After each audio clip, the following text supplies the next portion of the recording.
निज़ामाबाद दौरे पर रुकन कौंसिल कविता का वालहाना इस्तकबाल।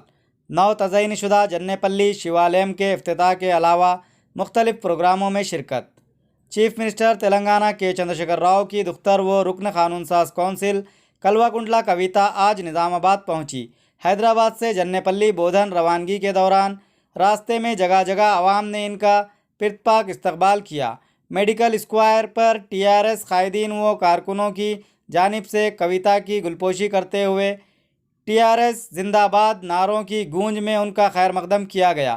मेडचल पहुंचने पर कविता ने अंबेडकर के मुजस्मे पर गुलाहे अकीदत पेश की। कामारेड्डी से के कविता अपने काफिले के साथ निज़ामाबाद पहुंची। निज़ामाबाद में नवीपेट मंडल के जन्नेपल्ली में कविता ने नौ तज़यीन किरदा कदीम शिव मंदिर का इफ्तिताह किया और खुसूसी पूजा की और रियासत की आवाम की खुशहाली के लिए दुआ की। बादजा के कविता ने मीडिया के नुमाइंदों से खिताब करते हुए कहा कि मंदिर की तज़यीन नौ करने पर रुकन असम्बली मलका जिगरी मैनमपल्ली हनुमंतराव की सताइश की और इस कदीम मंदिर की तज़यीन नौ पर उनका शुक्रिया अदा किया। मंदिर की इस इफ्तिताई तकरीब में रुकन कौंसिल कविता मलका जिगरी रुकन असम्बली मैनमपल्ली हनुमंतराव के अलावा रुकन पार्लियामेंट बीबी पाटिल, ज़िला परिषद चेयरमैन दादन्नगारी विठल राव, अरकान असम्बली शकील आमिर, जीवन रेड्डी, गणेश गुप्ता, दयानंद ZPTC, बाजी रेड्डी जगन, मंदिर कमेटी मेंबर्स के अलावा दिगर भी मौजूद थे।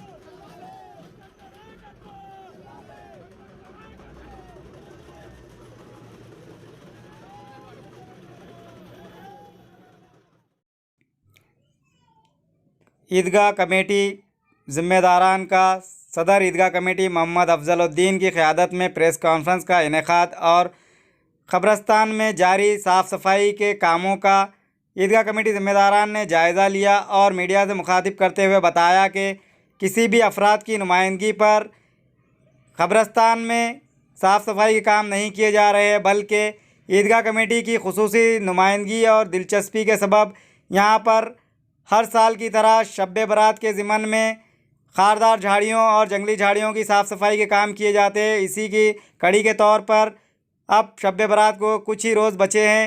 इसी मकसद के तहत यहाँ पर ईदगाह कमेटी की जानिब से साफ़ सफाई के काम तेज़ी से जारी होने का ईदगाह कमेटी ज़िम्मेदारान ने इजहार किया और किसी भी तरह की बातों को सोशल मीडिया पर फैलाने के बजाय वो ईदगाह कमेटी ज़िम्मेदारान से रुजू होने की ख्वाहिश ज़ाहिर की और ईदगाह कमेटी ज़िम्मेदारान ने इस बात का भी इजहार किया कि इन कामों के लिए आपके चंदे से जमा होने वाली रकम के ज़रिए ये काम कराए जाते हैं। बादअज़ा म्यूनसिपल काउंसिल में इन अखराजात की तफसीलात जमा करवाने के बाद म्यूनसिपल से अखराजात की रकम हासिल होती है, इस बात का इजहार किया।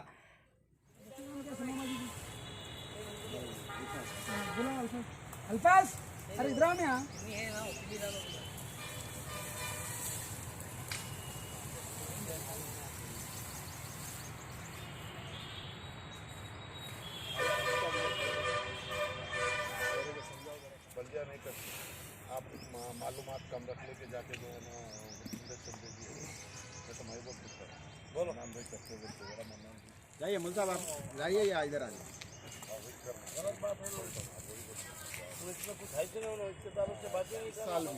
सफाई का काम शब बरात से पहले शुरू हो चुका है और ये काम ईदगाह कमेटी आप लोगों के चंदे के खर्चे से करती है।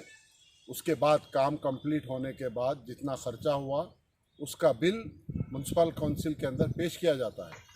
म्यूनसिपल काउंसिल में ये अमाउंट आने के लिए MLA साहब, मेयर मैडम, डिप्टी मेयर साहब और तमाम कारपोरेटर्स की जो है ना सपोर्ट से, वो लोगों की तवस्सुत से जो है ना हमको इसका अमाउंट मिलता है। इसके अंदर किसी दूसरों का दखल नहीं होता। यानी कि अभी हाल में जो है ना हमारे जमीयतुल-उलमा सदर 2 नंबर जमीयतुल-उलमा के सदर साहब हाफिज़ लईक साहब की पोस्ट आई। पहली पोस्ट ये आई कि उन्होंने सफाई के लिए दरख्वास्त दी, लेकिन उनकी दरख्वास्त से 2 दिन पहले हमारे पास सफाई का काम शुरू हो चुका था। फिर उसके बाद 1 हफ्ते के बाद उन्होंने शुक्रिया अदा करा कमिश्नर साहब का कि सफाई हो गई, जबकि आज उनके रिप्रेजेंटेशन के तीसरे दिन हम लोग यहाँ खड़े हुए हैं। तकरीबन 40% कब्रिस्तान अभी साफ़ होना बाकी है। तो मैं आवाम से ये कहना चाहता हूँ कि किसी के रिप्रेजेंटेशन से ये सफाई का काम नहीं हो रहा है। ये सफाई का काम ईदगाह कमेटी अपने एहसास के साथ, अपनी जिम्मेदारी के साथ खुद कर रही है, और इसके पैसे आने का ताल्लुक एमएलए साहब, मेयर मैडम, डिप्टी मेयर साहब और कारपोरेटरों की तवज्जुह से आता है, किसी की रिप्रेजेंटेशन से नहीं आता। मैं एमएलए साहब, डिप्टी मेयर, मेयर मैडम और कारपोरेटर्स का शुक्रिया अदा करता हूँ, तमाम कारपोरेटर्स का और तमाम लीडर्स का, जो पिछले 11 साल से हम लोगों को सपोर्ट करते आ रहे हैं। हर साल हमारे खर्चे के पैसे वो लोग हमको म्यूनसिपल काउंसिल से दिलाते हैं। मैं उस सिलसिले में उनका शुक्रिया अदा करता हूँ, ना कि किसी के रिप्रेजेंटेशन से या ना किसी के बोलने से होता है। दूसरी और एक बात, तमाम मुसलमान भाइयों से दरख्वास्त है कि यहाँ पर हम एक पब्लिक रिलेशन ऑफिसर मुकर्रर करे हैं, जिनको तनख्वाह दी जाती है, जो 24 घंटे आपके फ़ोन को लिफ्ट करते हैं और आपकी तकलीफ़ दूर करते हैं। हाफिज़ इब्राहिम साहब, अगर कब्रस्तानों के अंदर या ईदगाहों में कोई आपको किसी किस्म की तकलीफ़ हो तो मेहरबानी करके सोशल मीडिया पे डालने के बजाय पहले हाफिज़ साहब से या मुझसे या नायब सदर साहब से या राहिल साहब से बात करें। अगर हम लोग आपका मसला ना हल करें तो आप सोशल मीडिया का इस्तेमाल कर लें, या फिर आप लोगों को ये महसूस होता है कि ये कमेटी नाकारा है, बेकार है, तो आप लोगों से दरख्वास्त है, जैसे कि हम पिछले 6 साल से दरख्वास्त कर रहे हैं, आप कोई भी नई बॉडी फार्म करा के गवर्नमेंट से ला लीजिए। हम लोग 5 मिनट इंतज़ार नहीं कराएंगे आपको और चार्ज दे देंगे। हम लोग बिल्कुल हर हालत में नई बॉडी को चार्ज देने के लिए तैयार हैं। किसी सूरत में आपकी मुखालिफत नहीं करेंगे।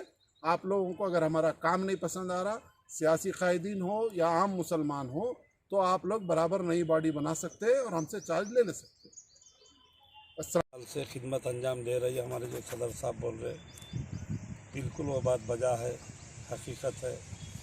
और हमेशा टोटल हमारी ईदगाह कमेटी ख़ास तौर पर साफ़ सफाई कराने के लिए मुकम्मल ज़िम्मेदार कमेटी के अहबाब के अंदर आप अकेले ज़िम्मेदार नहीं है।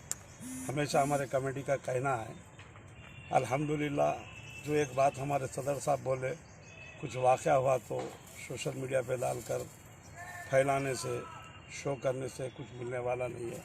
सोशल मीडिया पे ऐसा चीज़ डालो लोगों को कुछ फ़ायदा पहुँचे। खाली वो गलती की जो है ना, इंसान हर गलती से इंसान से गलती हो जाती, उसको अपन फैला के बोल के करके क्या करते। तो लिहाजा हमारी रिक्वेस्ट है, अदबन गुजारिश है, और काम हम हमेशा अंजाम दे रहे। और हमारी इस वक्त काम देने का अंजाम क्या है बोले तो, अगरचे हमारे सदर साहब एक वर्षन इसमें वर्ड बोले, अगरचे बेहतर ये है कोई नए लोग हमारे सामने आ गए तो हम खुशी के साथ उनको हिसाब किताब और हमारे कापियाँ दे देने तैयार है।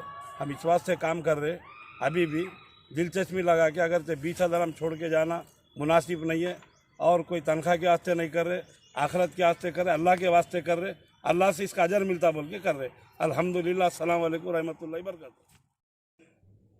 ग्रेजुएट एमएलसी जीवन रेड्डी ने आज निज़ामाबाद कांग्रेस भवन में प्रेस कॉन्फ्रेंस की और निज़ामाबाद अदालत में वामन राव जोड़े के कत्ल के खिलाफ एहतजाज में शरीक वकला से इज़हार यकजहती किया। इस मौके पर एमएलसी जीवन रेड्डी ने कहा कि वामन राव जोड़े बराह रास्त किसी भी सियासी पार्टी से वाबस्ता नहीं थे, और कहा कि तेलंगाना की तश्कील में वकला का भी अहम किरदार रहा है, और रियासती हुकूमत वकला के तहफ़्फ़ुज़ के लिए इक़दामात करे और वकला के तहफ़्फ़ुज़ के लिए जदीद क़ानून वज़ा करने के भी मुतालबा किया। उन्होंने कहा कि मुबैना तौर पर कत्ल की सुबह वामन राव की अहलिया नागमनी ने एसीपी को तलब किया था, और एसीपी ने इसके बावजूद कोई रद्द-ए-अमल ज़ाहिर नहीं किया। हालांकि एसीपी को इत्तला मिली थी कि उनकी जान को ख़तरा है, लेकिन पुलिस ने कोई कार्रवाई नहीं की।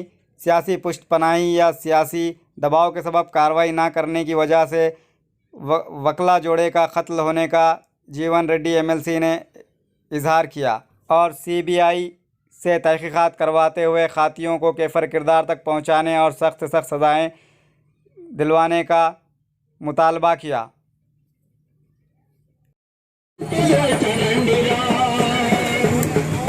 राज రాజ్యాంగం రక్షణకై వాదించే లాయర్ల రాజ్యాంగం రక్షణకై వాదించే లాయర్ల కత్తులతో గడ్డలతో గడ్డలతో నరికివేయ చూస్తున్నారు. రండిరా రండి రండి రండిరా రండిరా రండిలా చైతన్య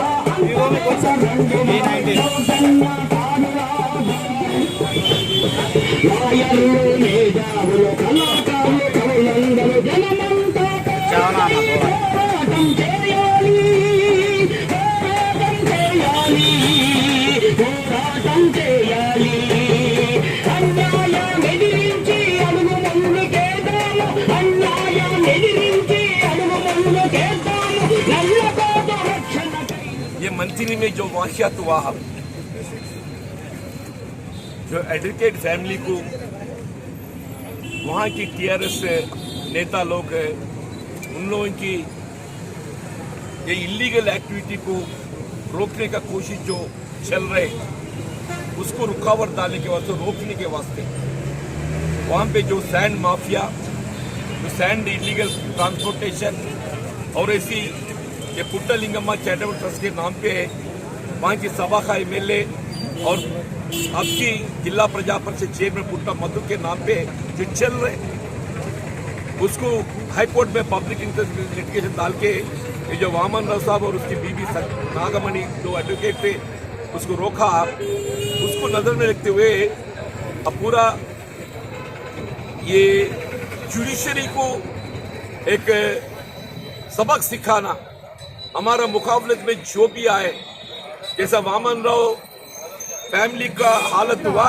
वैसे हमारा सामने हमारा रुकावट डालने के वास्ते जो भी आए वही हालात होते बोल के दिखाने के वास्ते ये वाक़या तो हुआ बोल के मैं समझता हूँ।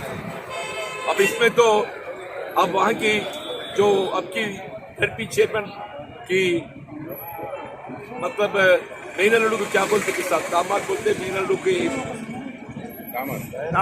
बहन का बेटा है ना सर, बहन के बेटे की शामिल है बोल के पुलिस वाले उसको अब रिमांड करें। उन्हें तो खाली नॉमिनल है, ये पुट्टलिंगम्मा चैरिटेबल ट्रस्ट की उन्हें प्रेसिडेंट है, नॉमिनल प्रेसिडेंट है। असल पुट्टलिंगम्मा चैरिटेबल ट्रस्ट चलाने वाले ये पुट्टा मधुकर साहब है, उसको रुकावट करे बोल के ये वामन राव साहब और उसकी बीबी नागमणि को जो कत्ल करवाने में ये पुट्टा मधुकर साहब का असल जिम्मेदार है बोल के सब लोग बोल रहे। ये असली वाक़या सामने आना बोले तो ये सीबीआई से भी हो सकता, ये सीबीआई से भी हो सकता।